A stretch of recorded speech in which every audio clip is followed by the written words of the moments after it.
Sebelum kita lanjut, jangan lupa like, comment, subscribe, dan nyalakan notifikasinya agar tidak ketinggalan info terbaru lainnya. Semoga bermanfaat. Kata Yesus apa? Hukum terutama dan pertama adalah kasihilah Tuhan Elohim. Hukum yang kedua, kasihilah sesamamu. Kedua hukum ini terkumpul di dalam hukum Taurat. Jadi kasih itu menurut Yesus terkumpul di Taurat. Sedangkan Taurat ini adalah ajaran yang dianggap pendiri Kristen bernama Paulus sebagai tai, tinja, skubalon. Filipi 3 nomor 8, Paulus menganggap bahwa Taurat itu adalah tai, tinja, sampah, skubalon dalam bahasa Yunani. Jadi bagaimana Anda mengatakan Kristen kasih sedangkan ajaran kasih yang ada diajarkan oleh Yesus itu adalah simbol dari hukum Taurat. Sedangkan hukum Tauratnya sudah dibatalkan oleh Paulus melalui doktrin Yesus terkutuk demi menebus Kristen dari kutuk hukum Taurat. Efesus 2 tuit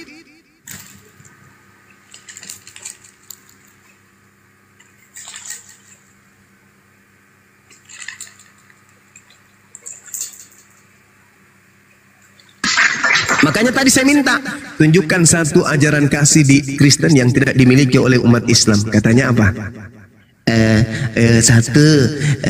Memaafkan katanya.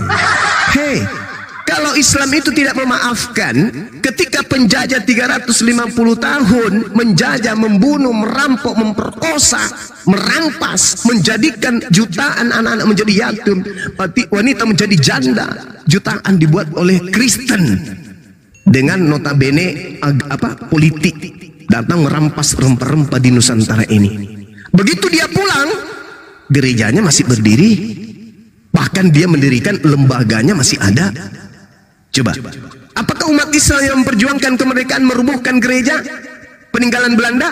Tidak. Itu baru disebut pemaaf. Pemaaf. 350 tahun kita berdarah-darah dibuat oleh penjajah Belanda. Harusnya kalau Islam itu tidak kasih, maka tempat-tempat ibadah penjajah laknatullah ini diratakan dengan tanah. Pengikut-pengikutnya, antek-anteknya, mata-matanya, budak-budak seksnya, tukang cuci piringnya, tukang lap gerejanya, tukang kebunnya, semuanya kita ratakan dengan tanah.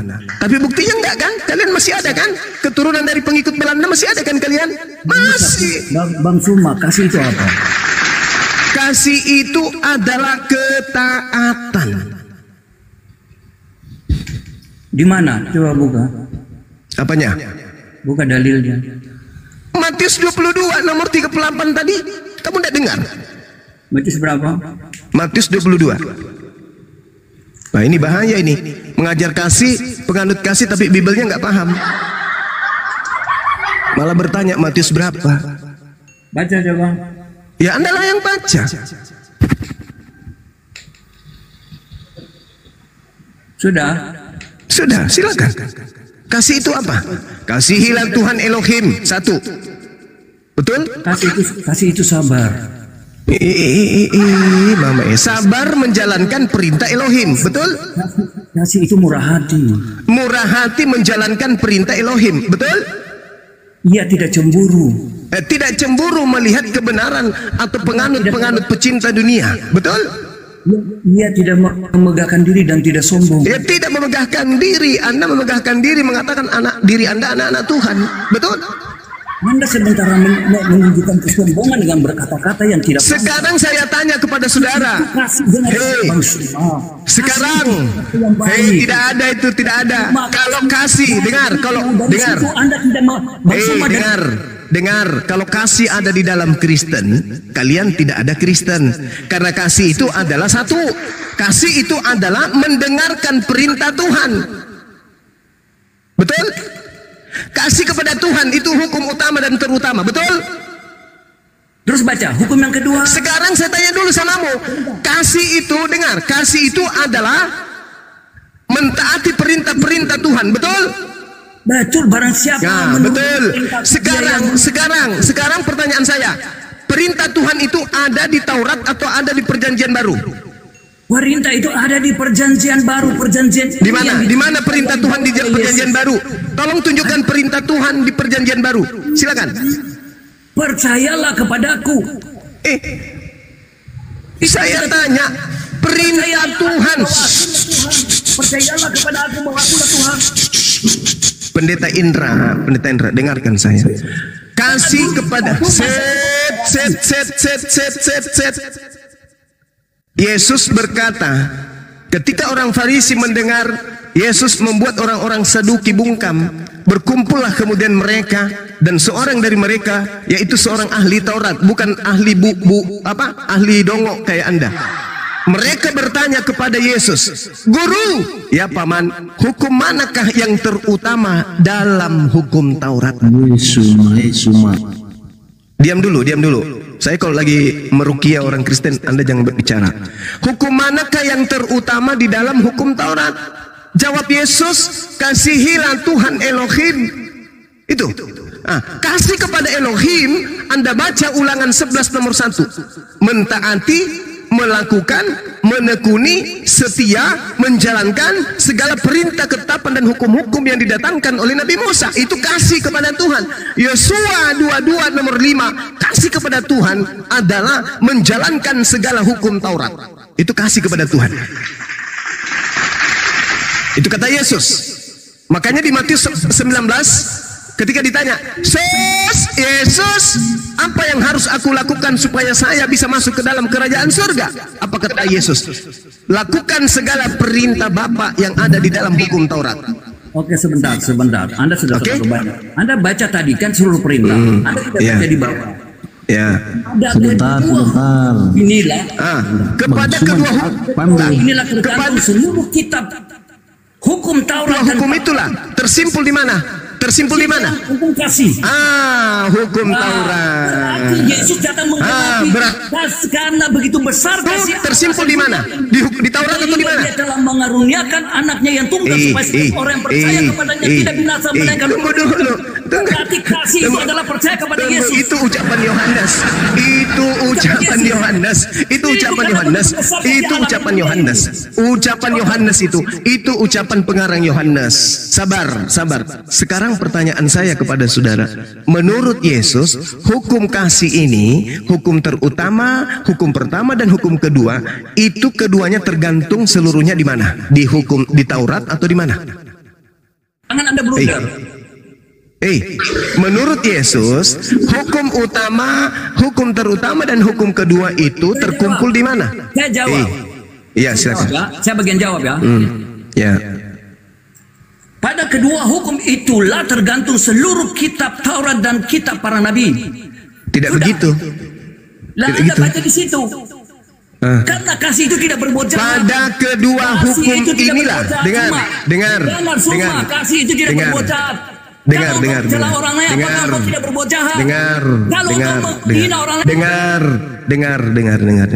Pada kedua hukum inilah tergantung seluruh hukum. Kau dengar dulu.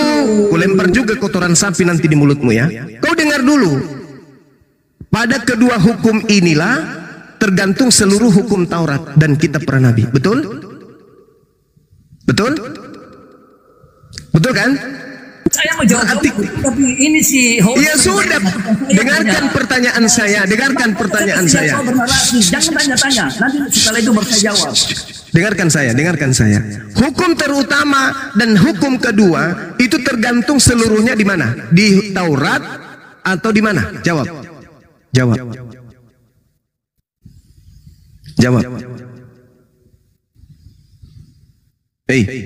Pendeta Indra, kasih tai sapi.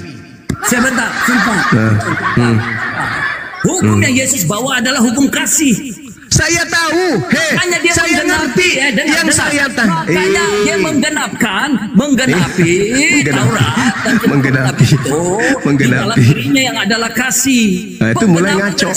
Dengan Mulai ngaco. Itu kasih. Jadi seluruh penggenapan dari Taurat dan para nabi, kita para nabi itu ada di dalam Yesus Kristus dengan membawa hukum kasih. Kasihlah Tuhan Allahmu dan kasihlah sesama. Itu hukum yang baru. Kau ngomong apa? Kau ngomong apa? Kau ngomong apa? Saya tanya dulu samamu. Dengarkan pertanyaan saya makanya. Menurut Yesus nih, bukan menurut Karisteng. Menurut Yesus, hukum kasih pertama dan kedua itu tergantung seluruhnya di hukum Taurat dan kitab para nabi. Betul atau betul? Anda suka blunder. Lari kemana? Anda suruh jawab. Kamu baca sebentar. Saya ulang lagi. Kalau saya jawab lagi sekali lagi ya. Kalau sampai Anda dengar. Kedua nanti kau kaji. Dengarkan dulu saya. Dengarkan saya saudara. Saudara Indra, duduk yang tenang saudara ya. Jangan sampai kamu ditertawakan oleh Kristen lain. Oke, saya anggap kamu itu mulutmu bagus, lincah, kayak mesin peninggalan Belanda tahun 3. Oke, saya terhibur dengan cara Anda berdialog. Tapi tolong yang inilah yang terarah gitu loh. Apa yang ditanya itu yang dijawab. Kan saya bertanya, diam dulu. Kan saya bertanya, menurut Yesus, bukan menurut Anda. Menurut Yesus loh yang saya tanya. Menurut Yesus, ya kenapa Bang Suma? Hukum pertama dan hukum kedua itu tergantung seluruh hukum Taurat dan kitab para nabi. Betul atau betul? Betul. Betul. Berarti hukum kasih itu tergantungnya di Taurat. Betul atau betul? Anda pengertian sudah baca bagus, tetapi datang mulai. Dengar. Pada kedua mulai kita menganalisa tulisan nih. Semua sama-sama menganalisa ya. Anda kan cerdas. Ya, silakan. Kita analisa tulisan. Ya.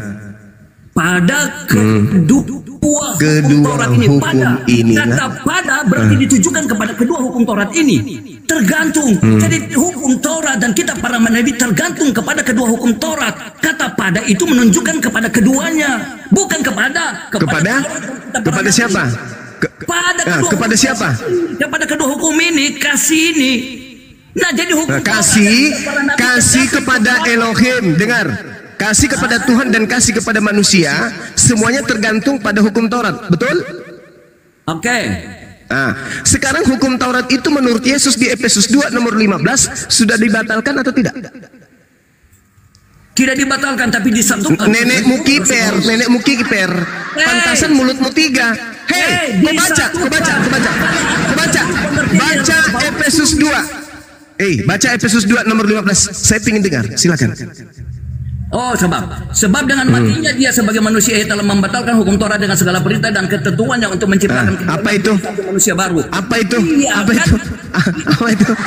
tertulis? Kan dalam pengertian bahwa dia menjadikan itu jadi satu di dalam tubuh Yesus. Oke.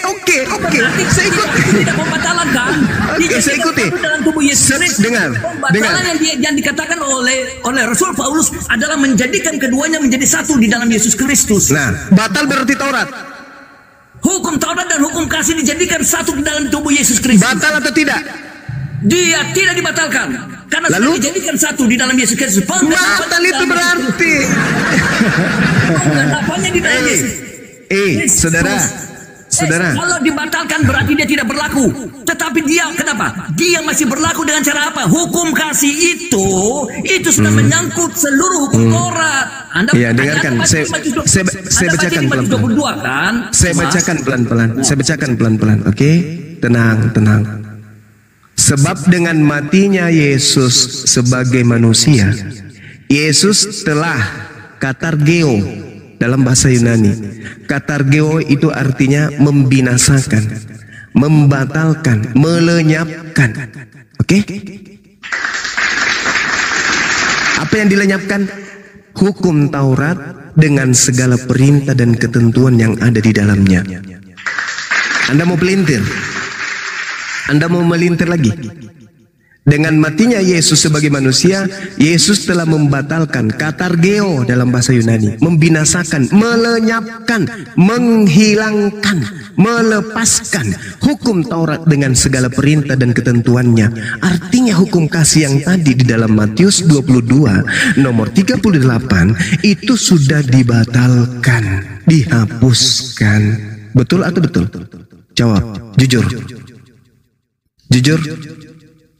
Jujurlah padaku, biar iblismu keluar.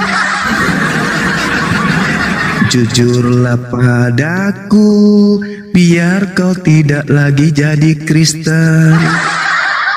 Jujurlah padaku, biar kau tidak penjelasan gila. tambahan Rasul Paulus sehingga membangun pengertian yang benar dari Anda.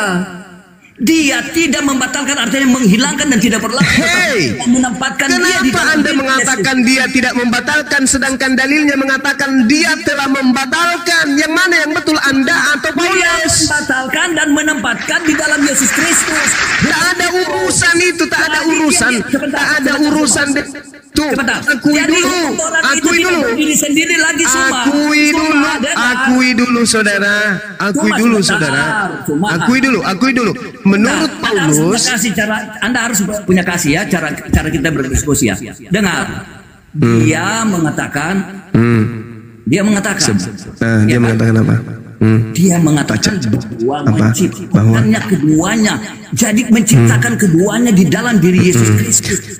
Saya paham itu. Sebenarnya dia tidak berdiri sendiri lagi, hukum Taurat itu tidak berdiri sendiri lagi, Saya paham itu, Bu. Menjadi satu kesatuan di dalam Yesus Kristus. Oke, saya sangat paham. Karena apa yang dikatakan tadi di dalam tulis dalam Matius, bahwa pada kedua hukum ini tergantung seluruh kitab para nabi dan kitab hukum Taurat. Saya sangat paham sedang itu. menempatkannya itu, bukan Saya bilang katanya sangat paham. bahasa Yunani menghilangkan, membunuh kan? Saya sangat paham. Saya sangat paham itu. Hei, jangan kau gila tidak berdiri sendiri lagi, Suma. Diam. Itu maksudnya tidak berlaku lagi, dia tidak berdiri sendiri, Suma. Karena dia harus ditempatkan di dalam diri Yesus Kristus. Itu maksudnya. Oke, diam. Lanjut, Saya uraikan samamu, dengarkan pelan-pelan. Yesus adalah Bani Israel. Yesus datang mengatakan kasih itu ya terkumpul di dalam hukum Taurat dan kitab para nabi. Itu menurut Yesus. Oke, itu menurut siapa? Menurut Yesus. Nah, sekarang menurut Paulus bagaimana? Dengarkan saya. Menurut Paulus, Yesus mati untuk membatalkan hukum Taurat dengan segala perintah dan ketentuan yang ada di dalamnya.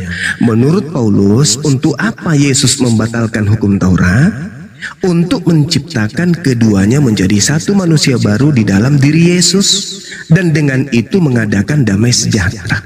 Itu menurut siapa, saudara? Saudara Indra, itu menurut siapa? Menurut Yesus atau menurut Paulus? Jawab dulu. Rasul Paulus. Tadi menurut kan Anda baca Rasul Paulus ya. Oke. Udah ya. Menurut Paulus, Yesus sudah membatalkan hukum Taurat. Nah, sekarang pertanyaannya gini. Ketika Yesus menurut tuduhan Paulus menciptakan kedua kasih tadi pada diri manusia baru di dalam dirinya, dan dengan itu mengadakan damai sejahtera. Artinya damai sejahtera yang dimaksud di sini adalah membunuh dirinya di atas tiang salib dengan cara terkutuk demi untuk menebus kutuk hukum Taurat. Betul atau betul? Betul atau betul? Betul. Berarti sudah nggak ada lagi hukum Taurat, kan?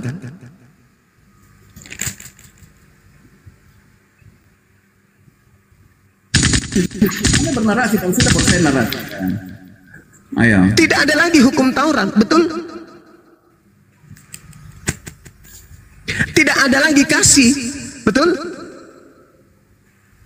Karena semuanya telah terkumpul dan menciptakan sendiri di dalam diri Yesus yang sudah mati untuk Kristen.